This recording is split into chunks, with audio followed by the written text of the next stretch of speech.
हो। तो महाराज आइए पावन कथा में प्रवेश करते हैं।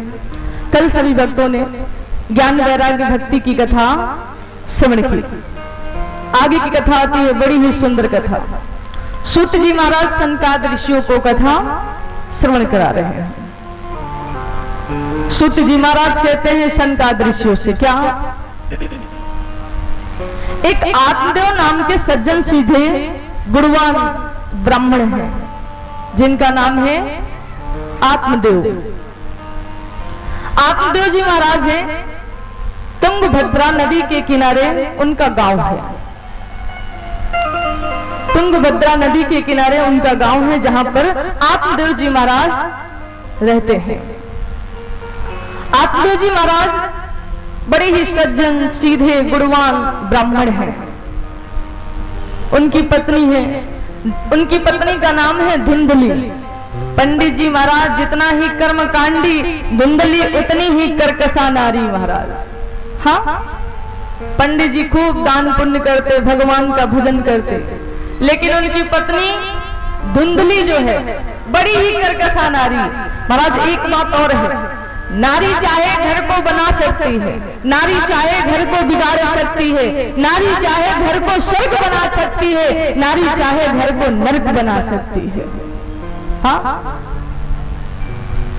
कहते हैं हमारा घर चाहे जैसा, चाहे झोपड़ी हो चाहे महल हो, हम अपने घर को, अगर हम सनातन धर्म में हमारा जन्म हुआ है, अगर हम सनातनी हैं और सनातन धर्म में जिनका जन्म हुआ है वो बड़े ही भाग्यशाली हैं, उनके पुण्य उदय हुए हैं।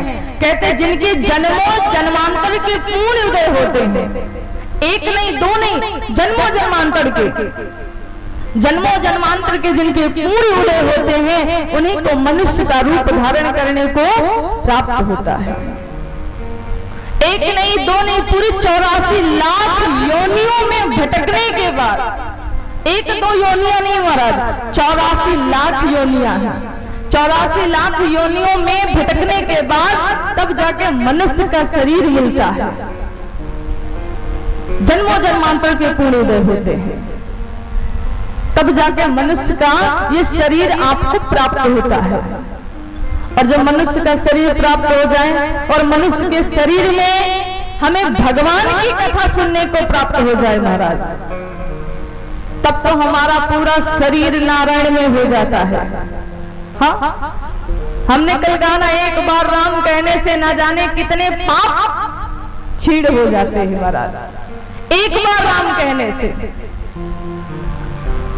आत्मदेव जी महाराज भगवान के भजन करते, जैसे खेती का कार्य करने जाते, खेती में गुड़ाई इत्यादि जो भी करते, भगवान का भजन करते रहते, खेती का कार्य भी हो जाता और उनके भजन भी हो जाता। लेकिन जो उनकी पत्नी है धुंधली, बड़ी ही कर्कशा नारी महाराज, रात में सो जाती, सुबह उठती ना कुल्ला ना मंजन ना स्नान ना ध्यान, सुबह उठते ही शाम का बचा हुआ भोजन खा लेती, यानी कि सुबह उठते ही बासी खाना खाती और बासी खाना खाने के बाद पूरे गांव में घूमना चालू करती, जब तक 2-4 घरों में महाराज कलह ना मचा दे। हाँ? जब तक 2-4 घरों में महाराज कलह ना मचा दे उसे शांति नहीं मिलती। इसी को कहते हैं कर्कशा नारी महाराज। नारी हम भी हैं तो नारियों की बुराई नहीं करते, लेकिन कुछ नारियों में ऐसी नारी होती है जो कर्कशा नारी होती है महाराज। हाँ, जिनके अंदर ऐसे गुण हो तो समझ जाना ये कर्कशा नारी है महाराज। जैसे धुंधली, पंडित जी अपने पत्नी को खूब समझाते कि देवी भगवान का भजन करो, कोई नहीं साथ देगा, कोई नहीं काम आएगा, अंत समय में सिर्फ हमारे राघव, हमारे नारायण ही हमारा साथ देंगे। अभी तो हमारी ऐसी अवस्था है तो खूब चोरी लूट इत्यादि करके खा लेंगे, लेकिन महाराज जब चौथापन आता है, और जब चौथापन आता है तब पता चलता है। हाँ, इसलिए भगवान का भजन करना चाहिए, अपने घर को साफ सफाई से रखना चाहिए, शाम के समय घर में दीपक जलाना चाहिए। कहते हमारा घर चाहे जैसा हो, सबरी जी वो तो महल में तो नहीं भगवान का इंतजार करती थी, वो तो एक कुटिया में, एक जंगल में भगवान का इंतजार कर रही थी, जो झोपड़ी बनी थी। झोपड़ी को कितना साफ सफाई से, बढ़िया फूलों से सजा के रखती थी। हाँ, रखती थी कि नहीं रखती थी?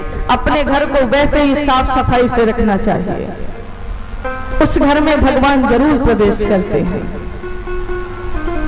सूत जी कहते हैं सनकादिक ऋषियों से, पंडित जी महाराज, जो आत्मदेव जी महाराज है, उनकी पत्नी धुंधली आधी उम्र व्यतीत हो गई, संतान की प्राप्ति नहीं हुई। महाराज कहते हैं महाराज, जिस घर में संतान नहीं होता है ना, वो घर बड़ा सूना लगता है। उस घर में चिड़िया तक नहीं जाती, क्योंकि जिस घर में बच्चे भोजन करते हैं, इधर उधर बिखेर देते हैं, तो चिड़िया भी जानती हैं, पशु पक्षी भी जानते हैं कि हमें यहाँ पर दाना चुगने को मिलेगा। भगवान कन्हैया जब माखन खाते हैं, बाल गोपालों को खिलाते हैं, तो गौवे, पशु पक्षी इत्यादि सब दौड़ के आते हैं कि कन्हैया माखन खा रहे हैं, मुझे भी मिलेगा। हाँ, तो जिस घर में बच्चे होते हैं, उस घर में पशु पक्षी भी दूर से ही जान जाते हैं कि यहाँ पर मुझे दाना चुगने को मिलेगा। आत्मदेव जी महाराज अपने पत्नी धुंधली को बहुत समझाते, किंतु अपनी पति की बात वो नहीं मानती।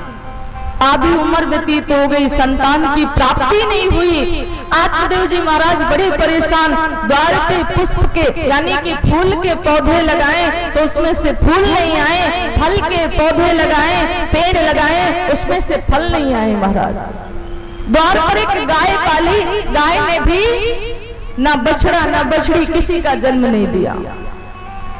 आत्मदेव जी महाराज बड़े परेशान, लेकिन उनकी पत्नी को कोई फर्क नहीं पड़ता। महाराज आत्मदेव जी महाराज बड़ी परेशान।